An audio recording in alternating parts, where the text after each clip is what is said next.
Te cuento entre mis amistades esta noche. ¿Te quieres prestar tu oído a Doña Radio, contante y sonante?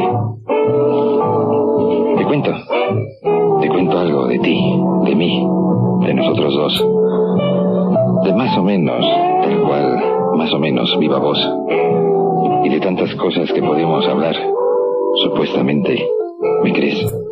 Tú y yo. Te cuento.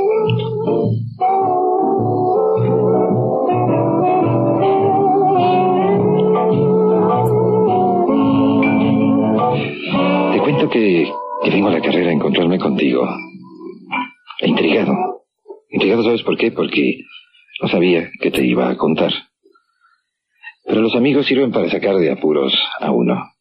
¿O no es cierto? A veces también para meterlos en bastantes apuros a uno. Para eso son los amigos. Y vengo y me encuentro en el carril de al lado a un viejo amigo. Sí, creo que ya te he contado cómo las estaciones de radio trabajamos en una especie de carriles. Asignaciones de frecuencia que son carriles por donde transitan las ondas hertzianas para alcanzar a altísima velocidad. Sí, aunque yo hable despacio. Ya sé, ya me lo han dicho. No me lo repitas que me puedo ofender. Para alcanzar tu oído a altísima velocidad. A la velocidad de la luz. Y en el carril de al lado, sí, si no me equivoco, es el que queda junto a donde nos encontramos tú y yo ahora, encuentro a mi amigo Horacio, viejo amigo de otros tiempos. Él vive en México, pero como estamos tan llenos de voces de ese que se llamaba México y ahora le tenemos que llamar tú y yo DF porque somos posmodernistas y ni modo. Estamos tan llenos de voces de allá, nos tienen que explicar de allá cómo somos acá, y nada malo. Allá se dan los grandes talentos. Acá somos tú y yo, humildes provincianos. Y allí lo oigo a mi amigo Horacio. Y se me dispara y disparata la cesera. Sí, Horacio, el condiscípulo. Horacio el que le dio por estudiar psicología. Horacio el que es doctor y que es buen reparador de almas. Lo hace bien. Me entrampa su conversación, o me atrapa. A fin de cuentas, te lo repito, la radio es un anzuelo. En este caso lanzado en la noche, para pescar tu oído. Qué bueno que lo he hecho. Y Horacio me atrapa el oído. Y empieza a ver la diferencia entre él y yo.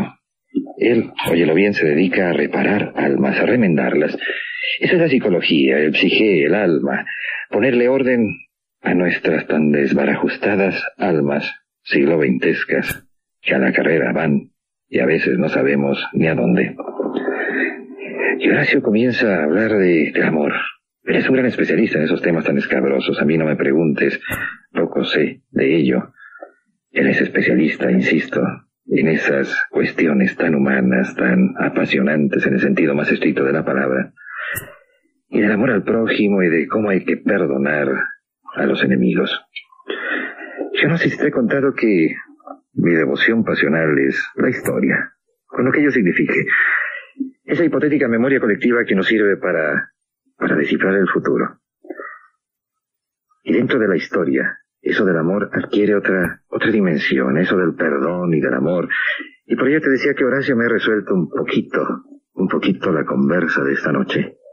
¿De qué hablamos? ¿Te parece bien que hablemos de los japoneses? ¿Tú crees que ya perdonaron los japoneses a los que tan grave daño les hicieron con el bombón atómico? Cosas de la guerra, me dirás. En el amor y en la guerra, que es que todo será cierto. Dímelo tú. Pero los japoneses, 1945, el armisticio, aquella fotografía humillante en donde está el representante del emperador siendo recibido por el general MacArthur, si mal no me equivoco, es la cubierta del acorazado Missouri. El general vestido en mangas de camisa, con su atuendo ni siquiera el más elegante de un general, sino el simple atuendo khaki. Es el color, si no me equivoco. y el general ahí displicente recibiendo al séquito o a toda la comitiva de los japoneses vestidos con una solemnidad que contrasta la humillación. Los japoneses ya habrán perdonado. Y a ese nivel colectivo el amor asume otra textura, otra calidad. ¿Será posible olvidar? ¿Será posible perdonar? Y los japoneses, amos y señores de la guerra, ¿cómo nos han invadido costumbres? Te decía hace un momento que estamos llenos de voces que provienen de esa mesa central, desde donde se generan los mejores banquetes informativos, los mejores programas de todo, donde el talento parece residir. Yo no lo creo, pero no les vais a decir porque se ofenden. Pero te decía que en estos momentos, oyendo a mi amigo, me pongo a pensar en otra dimensión colectiva del amor, del perdón, del odio, del rencor, del recuerdo, del olvido, del qué sé yo. Te cuento un poco de los japoneses. Iba a terminar el siglo XIX, y esos japoneses arrinconados en una isla. ¿Tú recuerdas lo que pasó en 1850 y tantos? Los japoneses herméticos, insulares, aislados. Ya te lo he dicho en más de una ocasión que eso significa aislarse, convertirse en una isla. Ellos están encerrados allí, y llega una fragata norteamericana, y a cañonazos abre a los japoneses de su encierro secular, y los obliga a abrirse. Después se habían encerrado tiempos del siglo XVI y XVII, cuando los misioneros, recuerdas, San Felipe de Jesús. Hubo un momento de apertura ahí, pero luego volvieron a caer en el encierro que se vuelve a abrir a mediados del siglo XIX, a golpes de cañón. Los abren, llegan a decirles cómo es el mundo occidental. Mira lo relativo que son los términos. Tú escucharás en los noticieros que siempre se habla del remoto oriente, el exótico oriente. Y si tú tomas la carretera que va rumbo a Manzanillo, si te enfilas a la costa sur del estado de Jalisco, y te fijas para dónde el sol se oculta todos los días, claro, en esto saldremos de acuerdo, el sol siempre se oculta por el occidente, y tú te enfilas hacia ese rumbo, vas a ir a dar a Japón. ¿Me crees? No que yo lo vaya a intentar, simplemente la geografía es inexorable y los puntos cardinales también. Pero le llamamos el lejano oriente o el exótico oriente. Recuerda que todo lo que no encaja en nuestra forma de pensar o de ser resulta ser exótico. Nuestro mismo país resulta exótico para otras naciones. Total, el supuesto oriente queda hacia nuestro occidente. ¡Qué paradoja! Pero Europa siempre se creyó el centro del mundo. Y Europa marcó ese punto cardinal, el oriente que nosotros seguimos repitiendo. Pero eso es lo de menos. La paradoja consiste en que Japón, terminando el siglo XIX, empieza a descifrar a los europeos. Dice, si los europeos son los señores de la guerra y lo único que creen es en la guerra, entonces yo voy a hacer una guerra, y en serio. Y Japón se enfrenta contra una de las potencias más poderosas del siglo XIX. ¿Contra quién crees? Contra los rusos. Quizá un poco pensando, y también reduciendo la escala o convirtiéndolo a la escala personal, y no quiero ser simplista, ni mucho menos, sino quiero tirar por ahí, con la hebra del Japón, porque es un tema hermoso de conversación. Incluso me atrevo a afirmar que en estos momentos, gracias a los japoneses, a esos mini transistores que ellos ensamblan tan bien, en estos momentos tú y yo podemos estar hablando así. El tema da para largo. Se ponen con Rusia. Y siguiendo un poco, te digo, la metáfora aquella del bravucón que siempre existe en el salón de clases, el grandulón que golpea a los chiquitos. Y un buen día uno de los chiquitos decide enfrentarse al grandulón. Y el pronóstico es acertado. El bravucón grandulón del salón de clases va a derrotar, va a golpear al chico, pero no le volverá a faltar al respeto. Quizás fue un poquito la técnica que siguieron los japoneses. Tirarse contra el grande del salón de clases de la historia universal del momento, contra Rusia. Y perdieron la guerra. Tal cual. Contra la Rusia zarista. Y luego se van contra China. ¿Por qué? Porque te digo, entendieron esa terrible mecánica, y créemelo, yo no inventé la historia, esa terrible mecánica del supuesto mundo occidental en donde la guerra es la que concede quita privilegios. Nos encontramos ya en el comienzo del siglo XX, con un Japón igual, derrotado por una guerra contra los rusos, de la cual no salió muy bien librado, preparando una guerra contra los chinos, y ya en movimiento bélico que se va a prolongar hasta casi la mitad de este siglo. ¿Qué son los japoneses? ¿Quiénes son? ¿Qué se creen? Te cuento qué se creen. Mira cuando les llevan a repartir a domicilio ese hermosísimo bombón atómico, terriblemente hermoso. Los japoneses quedan literalmente, en términos de lucha libre, espaldas planas, sin una planta industrial que les funcione. Esto se puede convertir en una gran virtud, a fin de cuentas, porque mientras los otros tienen que repensar, como en el caso de Norteamérica, que tiene que seguir utilizando su vieja planta industrial, los japoneses tienen que partir de cero. No se lo vayas a decir a los que manejan las industrias maquiladoras, pero usaron un truco muy ingenioso los japoneses para convocar a eso, a lo que le podríamos llamar las maquiladoras. Un truco jurídico, no sé, no te lo podría explicar con toda precisión, pero al terminar la guerra, ellos dicen, en Japón hay una buena mano de obra. ¿Has oído? Ese réclame comercial, publicitario de ciertas naciones. Una mano de obra acostumbrada a trabajar bien y por salarios regulares. ¿Por qué no se vienen a invertir aquí? Y llegan las industrias, claro está, las de los triunfadores, las que les van a ayudar a recuperarse después de la guerra. Y los japoneses hacen un mecanismo, una especie de quebradora en la lucha libre, de la libre competencia, y de pronto las maquiladoras se encuentran presionados a dejar sus plantas industriales allí, pero sin mayor injerencia de las casas matrices. Y a partir de esa instalación primitiva, básica, industrial, los japoneses comienzan a desarrollar su propia industria. Allá por 1950, mi abuela se va de viaje a Europa. En aquellos tiempos no había los aviones. En 8 horas te ponen, bueno, el Concorde en 3 horas te pone de orilla a orilla del Atlántico. En 8 o 10 horas te otra de una a otra orilla. Mi abuela me trae un pequeño regalo.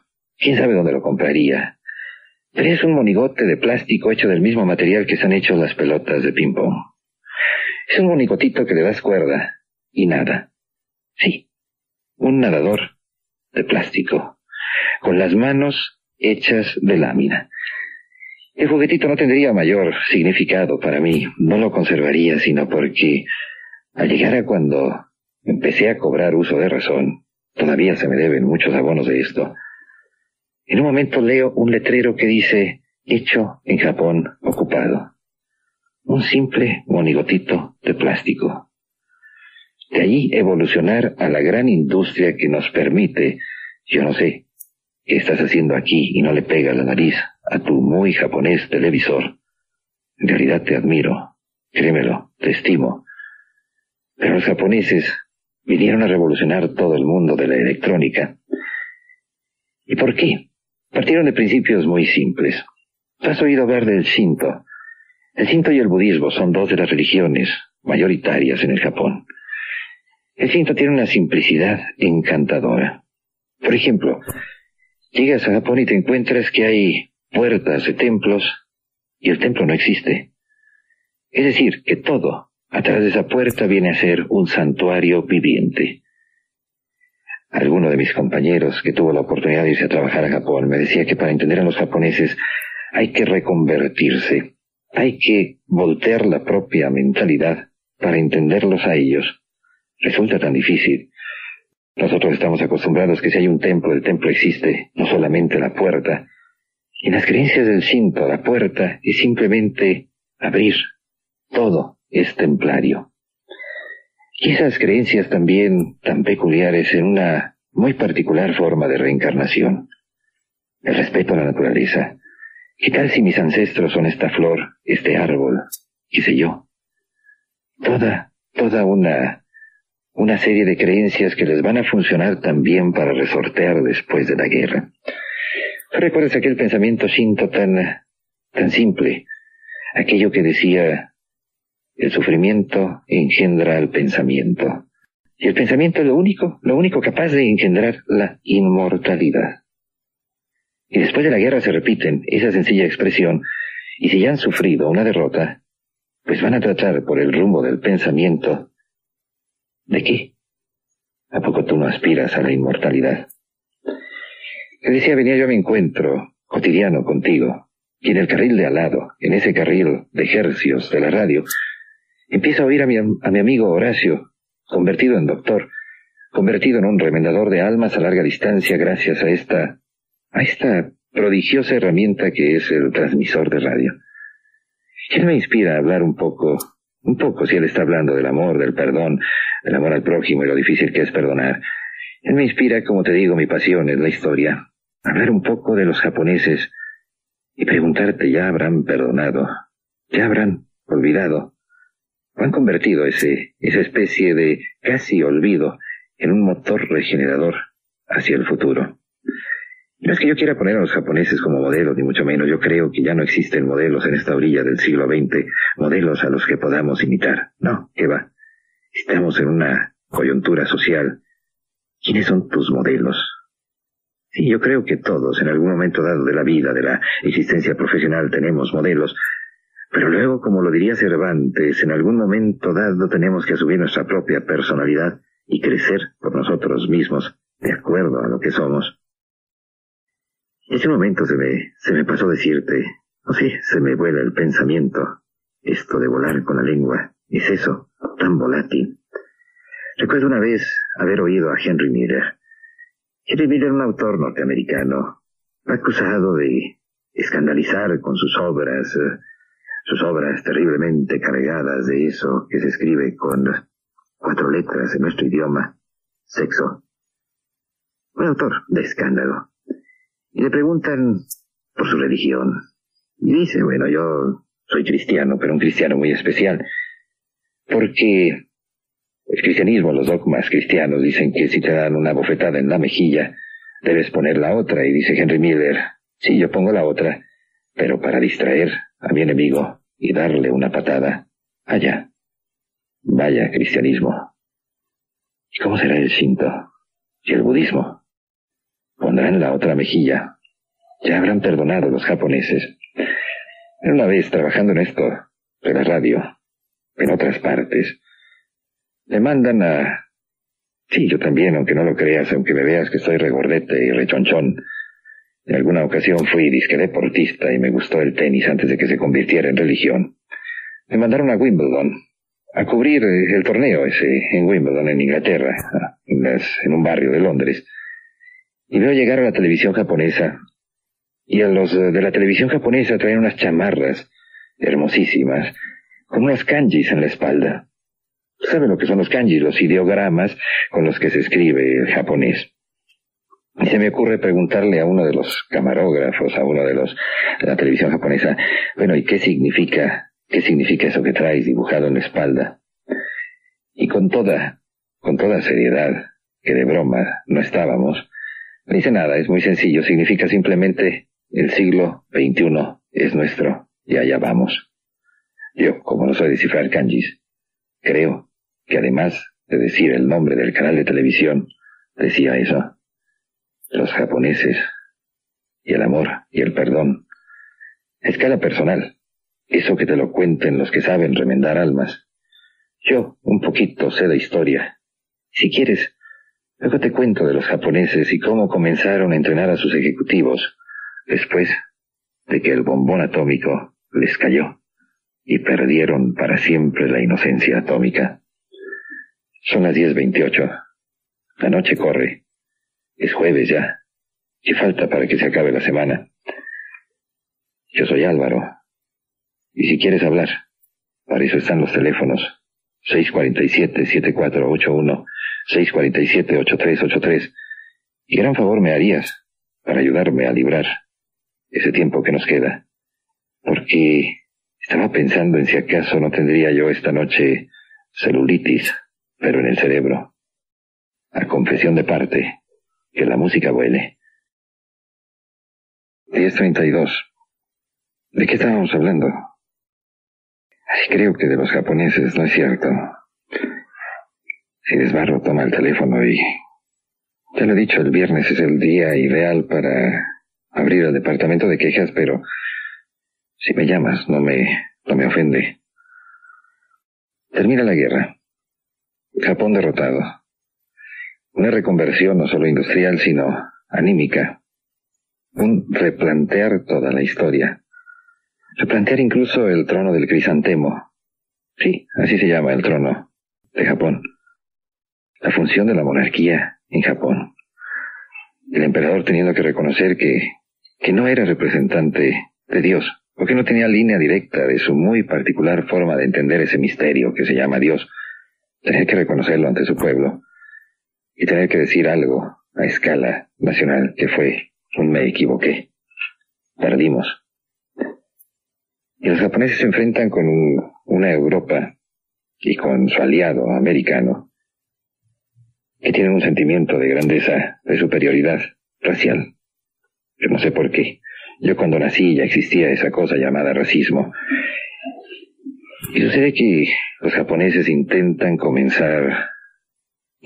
vender sus productos, colocarlos en los mercados internacionales, y descubren algo, que el racismo funciona en su contra. Que no les hacen caso porque son de mediana estatura y porque no corresponden al estereotipo de la belleza de los europeos. Entonces alguien decide organizar un curso de entrenamiento de ejecutivos. No me lo vas a creer. El curso poco tenía que ver con el comercio internacional ni con esas complicadas materias, sino simplemente tenía que ver con la grandeza del espíritu. Al final del famoso curso, el 50% terminaban, de los inscritos terminaban, y el otro 50% quizá estaba en el manicomio.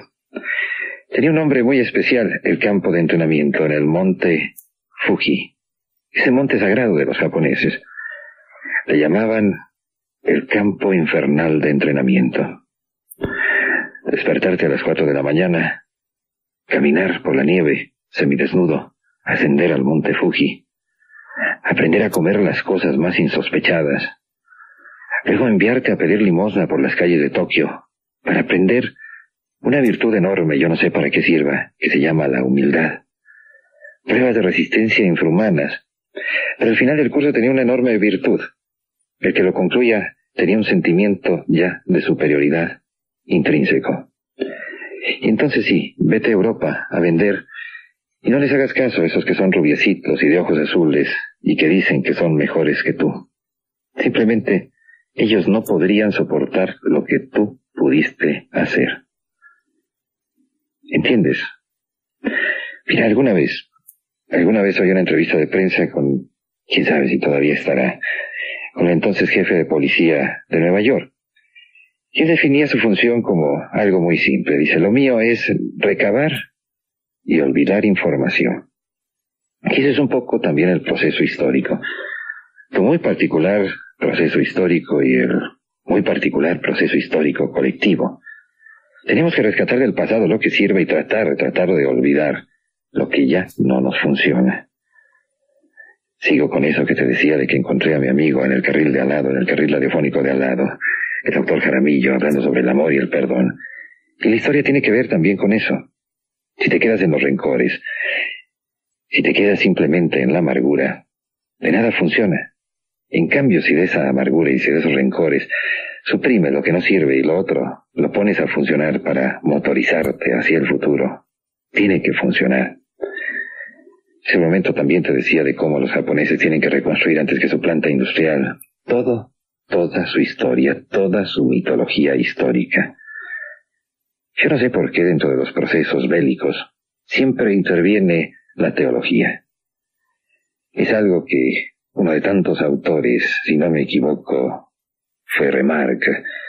Uno de tantos autores decía que no entendía. Y algo que tú lo ves también en los simples combates de box o en las canchas de fútbol, es invocar a las divinidades para que te ayuden a derrotar al enemigo. Derrotar en la palestra deportiva, claro está. Pero en la palestra atómica, a fin de cuentas, el deporte también es una competencia que algo tiene de juego y mucho de no juego. Ese invocar a las divinidades en el auxilio de la propia causa también es algo que viene siendo un poco cómico. ¿Qué harán las divinidades? ¿A quién apoyarán en un momento dado? Porque si entran en conflicto, por ejemplo, judíos y maometanos, Ambos tienen a sus propias divinidades que creen que les van a ayudar, están convencidos de ello. Y cuando Japón entra a la guerra, él tiene ese convencimiento de pueblo elegido, de pueblo apoyado por las divinidades. Y al terminar la guerra, le fallaron sus divinidades, le fallaron sus apoyos, ¿cómo le podríamos llamar más allá de la simple vista del horizonte? Y tiene que reconstruir su planta espiritual antes de lanzarse a reconstruir la planta industrial. Y empieza a rescatar lo que le sirve. Es un poco como el propio entrampamiento histórico, podríamos decir, de naciones que rescatan cosas que tienen más de folclórico que de funcional. Cuando los japoneses rescatan o vuelven a desempolvar el sentimiento del samurái, ellos injertan en el trabajador un código de 4 principios que viene de los samurái. Te los digo, te los voy a tratar de pronunciar bien, no creas que mi pronunciación en japonés es nada que se aproxime a lo correcto. Uno de los principios es el Ukurasu, Yasumasu, Nanima Iwasu y el Hatarakusu. Te lo traduzco. ¿Te interesa saber? Es muy sencillo. Nunca llegues tarde. No tomes vacaciones. No digas nada inútil, ni hagas tampoco nada inútil. Lo desempolvan de por allá, de tiempos pretéritos, y lo vuelven a reinstalar en la mente colectiva del pueblo. Te pongo una serie de ejemplos comparativos. No sé si tendríamos que rectificar yo las estadísticas, creo que no podemos convertir tú y yo la historia en estadísticas, ni mucho menos. Pero, por ejemplo, podríamos decir que los japoneses trabajan 2.150 horas en un año, comparadas con las 1.655 horas que trabajan los alemanes, que son una especie de las máquinas, los burros de trabajo más enormes que ha producido Europa. Los alemanes, que van a saber descansar, si acaso 2-3 días se largan a una playa en España para untarse del sol, pero lo suyo es trabajar y trabajar y trabajar. Y ya ves que los alemanes también ya se levantaron de la lona en donde los pusieron después de la guerra. Pero te repito rápidamente esos 4 principios del samurái, que se convirtieron en los 4 principios del trabajador japonés. Yo no sé qué tanto funcionen: el Okurasu, el Yasumasu, Nanimo, Iwasu y el Hatarakusu. No llegues tarde, no tomes vacaciones y no digas ni hagas nada inútil. Y dale que dale, ahí la llevan. Ay, los japoneses, tan fellitos que eran. Yo recuerdo haber leído también, dentro de los sistemas de guerra, la propaganda cumple una función realmente efectiva. Y uno de los expresidentes de Estados Unidos combatió a los japoneses haciendo películas de propaganda. Los japoneses servían para caer solo en racimos, ametrallados por los norteamericanos, para hacer el papel de los bobos de las películas de propaganda. Tan feísicos ellos, tan no parecidos al estereotipo de belleza. ¿Qué más te puedo contar sobre los japoneses? Platicamos un poco sobre el sentido del Aimai. ¿Sabes lo que es eso? ¿Te puedo decir algo? Primero te digo que son las 10:42 y que hay 2 teléfonos, el 647-7481 y el 647-8383, por si quieres ayudarme a seguir hablándote. Te cuento, yo soy Álvaro, tu amigo de la noche en DK. 10:46. Esto se me hace magnífico. Don Javier de Jardines Alcalde dice que yo soy para los radioescuchas lo que Virgilio para Dante. Le creemos. ¿Sabes quién fue Virgilio? Lo que hizo Virgilio por Dante. Simplemente conducirlo a lo largo de los infiernos, en esa divina comedia, que de comedia tiene poco, pero de divina, veto a saber cuánto. Doña Margarita de Lomas de Zapopan, gracias por felicitarnos. Aquí la parte difícil la hace DK, que nos permite estar tan cómodamente conversando. Es algo que tengo que confesar. He andado por estudios aquí y allá, y nunca había encontrado poltronas más cómodas que esta de DK, que son un verdadero riesgo porque en un descuido me quedo dormido. Y vaya programa que hacemos, el último de la serie. La familia Jiménez de Providencia, que agradece el programa el de ayer y el de hoy. Y los demás, pues, han sido... ahí nomás. Y don Javier se enoja porque estoy escuchando otra estación. Y lo que simplemente dije fue que... esto es muy cierto, los que nos dedicamos a sacar la lengua por la antena, nos llenamos a veces de radio, tenemos que oír a doña radio. Y de tropiezo, viniendo para acá, me encuentro con el viejo amigo, ya no quiero repetir eso porque lo que te decía que te iba a contar es acerca del Aimai. ¿Usted sabe lo que es el Aimai? Es un tono de hablar el japonés. Hay muchos tonos de hablar el mismo idioma. Alguien puede decir el francés es un idioma... Bueno, déjame tirarme por esta tangente. Espero no extraviarme. Dicen que Carlos V, en un momento... el políglota Carlos V, en un momento de selección de idiomas, decía que el alemán lo utilizaba para platicar, para dirigir a las tropas, el francés, para hacer el amor, claro está. ¿Sirve para algo más el francés? Dímelo tú. Tan porfiriano y tan hermoso idioma, que ya tiene resabios de lengua muerta, y no quiero ofender a nadie. Pero eso decía Carlos V, y que el español, a fin de cuentas, él lo utilizaba para hablar con Dios, porque es un idioma que tiene una cadencia magnífica. Pero yo creo que todos los idiomas pronunciados en distinto tono pueden sonar más o menos armoniosos. ¿Qué me dices del portugués? ¿Qué me dices del mismo ruso? Esas canciones rusas que son tan, aunque no las entienda uno, tienen tanto grado de inspiración. Pero el Aimai es un tono de hablar el japonés. Es el tono vago. Ya sé que han criticado muchos ese tono que tenemos tú y yo para conversar. Pero yo no puedo gritar. Me impone tanto el micrófono que no puedo plantarme frente a él a gritar. Es otra forma de ser, de hablar, de pensar. Qué bueno que estás aquí. El Aimai es el pronunciar el japonés en un tono vago. Es el tono utilizado para la diplomacia, para el contacto social. Y esto desespera mucho a los ejecutivos occidentales, también vamos a entrecomillar eso de occidentales. Los desespera porque no saben lo que es el Aimai. Ese tono de ambigüedad, ese tono de trato inacabable, inexpresable, desconcertante. El ejecutivo occidental primero va a hacer el contrato, va a la firma de lo que va, del negocio, y luego hace la fiesta.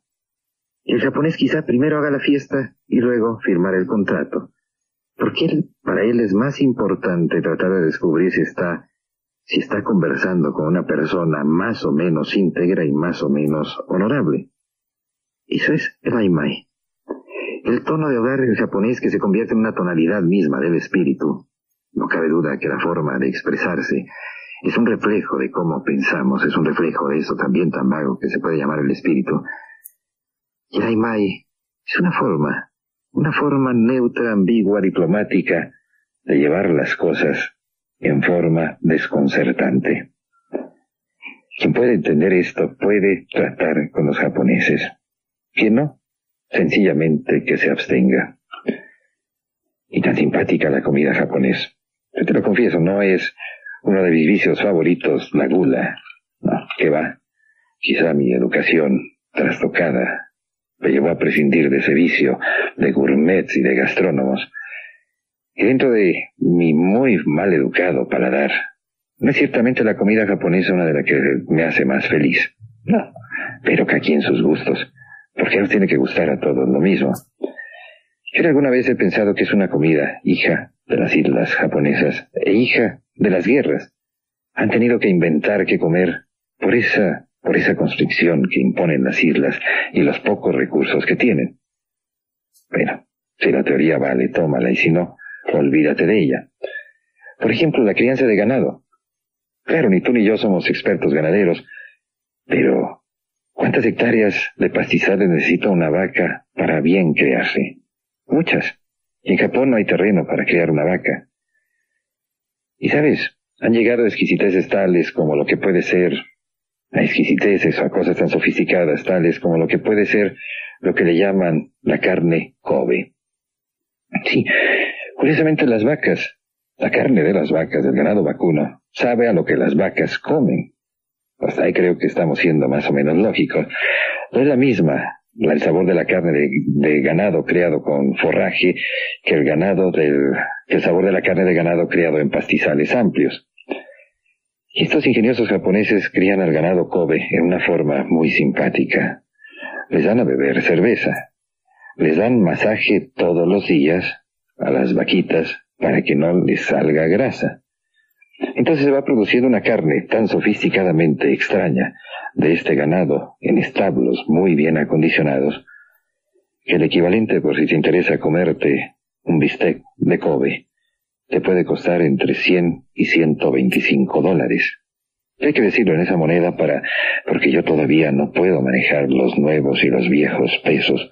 Mejor te lo digo en una moneda neutral. Es un ganado que le dan masaje, que le dan cerveza, que le dan también a comer, ¿cómo se llama este frijol de soya? Y el resultado son esos filetes que según dicen son una exquisitez. No me hagas caso. Tú sí puedes. Compra Kobe. Que yo, ni pensarlo.